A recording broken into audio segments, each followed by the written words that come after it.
Hello, my fellow Americans. 'Tis I, the Rumpled One.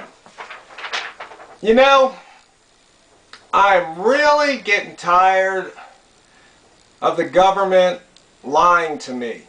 And I'm sure you are too. Do you know, if you lie to the government, under some circumstances, they can lock you up.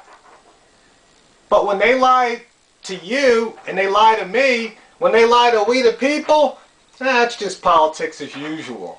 Well, I call BS. There's so many things going on right now that, people are getting all stirred up. Just the way the government wants it. They want us to fight amongst ourselves. We got to stop the madness. We really do. I mean, there's people calling for race wars. I mean, that is just so stupid. It's beyond stupid. What's beyond stupid? Idiot? I mean, it's just totally nuts. But what I really want to talk about is lying. You see, why am I bringing this up? Well, I was listening to a radio show yesterday, and the talk show host was talking about lying. And so I checked out his facts, and he was right. You see, right now, big issue with Obama is the rich aren't paying their fair share. Now, that's a lie. And here's why. Number one, what's fair share? Is it what Obama says? Is it what you say? Is it what I say? So you see right there, we got a problem. Okay? But let's just look at the facts. And then you'll see why it's a lie. Now, before I talk about the number facts, let's just talk about the facts about lying. What is lying? Well, lying is not telling the truth. Okay? In other words, if you know something is not true, but you say it is, that's a lie. Okay? But there's another lie, and it's a little more insidious, and this is what the government does repeatedly. It lies through omission. Now, by now you should probably know my favorite author, Robert Ringer. He wrote a book, $1 Million Habit, right there. And he talks about lies under the morality habit chapter. And he talks about the omission lie. The omission lie,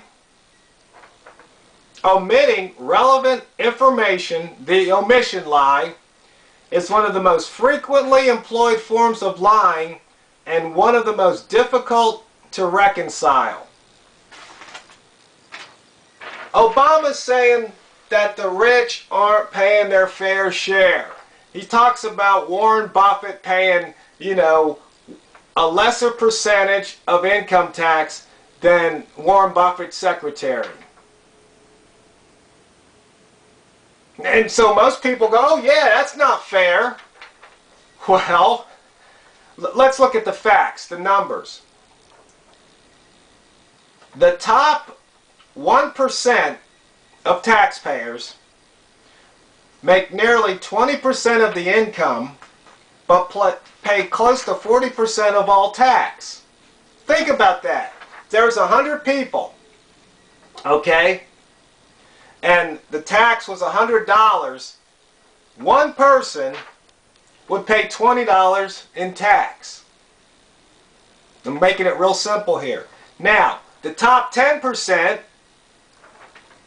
of the rich or wealthy pay more than 50% of all federal taxes. So, if all federal taxes were $100 and there was 100 people, the top 10% or 10 people would pay more than $50 of the tax. Now, the top 10% of taxpayers, top 10%, pay about 50% of the income tax. Think about that. 10 people would pay $50. That means 90 people would have to pay the other 50. Now, here's something that's really interesting. The lower 50% only pay 3% of income tax. So in other words, 50 people pay $3. Obama knows this. I'm going to put a link down below. I want you to click on it so you can check this out for yourselves. And you can see that those numbers are true. You can do the research yourself. But the government, Obama in particular, gets up on the podium, has the TV cameras on him, has millions of people listening to him, and he's talking about the rich don't pay their fair share.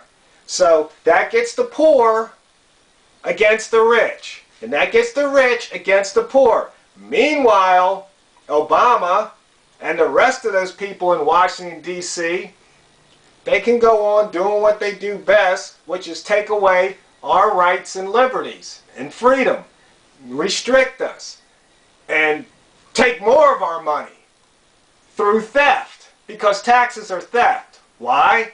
Because you don't give them freely, because if you don't give them coercion, they put the gun to your head. You have to remember this. I'm not making this up. This is what our government's doing to us.